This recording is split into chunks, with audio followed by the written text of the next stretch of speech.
Bonjour à tous. Aujourd'hui, nous sommes aux Journées de recherche respiratoire qui se passent à Reims.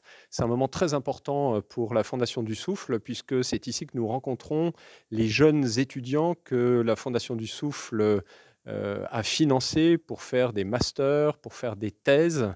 Et je suis avec Pierre Schilfart, qui travaille à Bordeaux, qui a été financé par la Fondation du Souffle pour un Master 2 de recherche pendant un an. Alors Pierre, est-ce que tu peux nous expliquer quel était, ton travail, qui, a porté sur une maladie très fréquente, qui est la BPCO, bronchopneumopathie chronique obstructive? Bonjour à tous, merci déjà à la Fondation du Souffle de m'avoir permis de réaliser ce travail. Donc en effet, je me suis intéressé à Bordeaux à la BPCO, troisième cause de mortalité dans le monde, donc pathologie extrêmement importante à étudier. Pathologie avec beaucoup de comorbidités et nous, ce qui nous intéressait, c'est d'étudier la sarcopénie, qui est une comorbidité extrêmement fréquente dans la BPCO et avec qui aggrave, de manière extrêmement importante la BPCO. On ne connaît pas beaucoup de choses chez l'homme et on a, nous, au laboratoire à Bordeaux, un modèle de souris de BPCO validé sur le plan respiratoire, qui nous sert également à étudier un axe qui nous intéresse au laboratoire, l'axe CXR4, CXL12 et une cellule de fibrocyte. Et on a étudié l'impact de la fumée de cigarette avec notre modèle sur le muscle et qu'est-ce qu'on retrouvait comme anomalie déjà connue chez l'homme. Et donc, Juste un mot, donc le muscle, ça veut dire l'amaigrissement, la faiblesse, exactement, l'incapacité à faire de l'exercice, donc c'est une exactement. conséquence très importante de la BPCO et de l'insuffisance respiratoire. Donc là, vous avez un joli modèle de BPCO chez la souris. Exactement, c'est un modèle de BPCO qui correspond à un GOLD 1-2 chez l'homme, donc un modèle de BPCO, les stades les plus précoces, et ça nous permet d'étudier des événements avant qu'on arrive à des stades trop tardifs également, et de pouvoir potentiellement proposer des traitements à des patients, parce qu'il n'y a pas de traitement curatif dans la BPCO, que ce soit sur le plan respiratoire ou musculaire. Et donc, qu'est-ce qu'on trouve?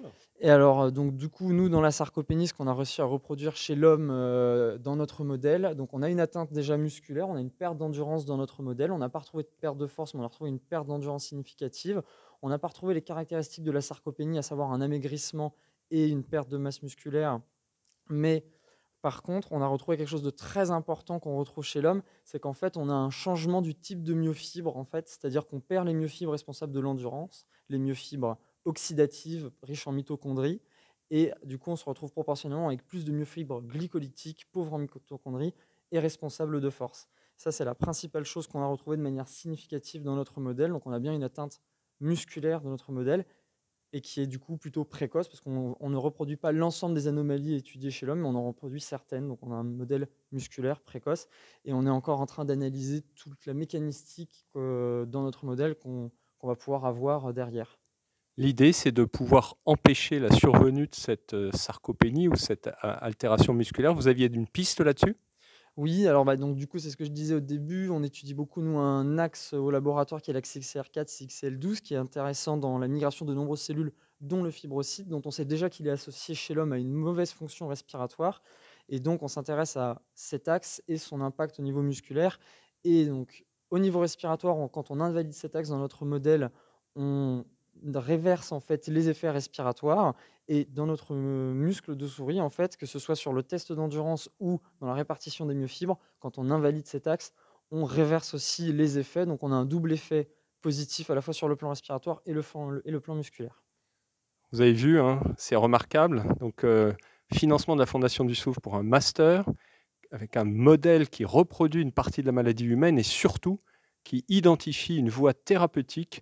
Et il faut savoir que cet axe CXR4, CXL12 est peut-être modulé par des médicaments qui sont en cours de développement. Bravo Pierre, merci beaucoup. Merci.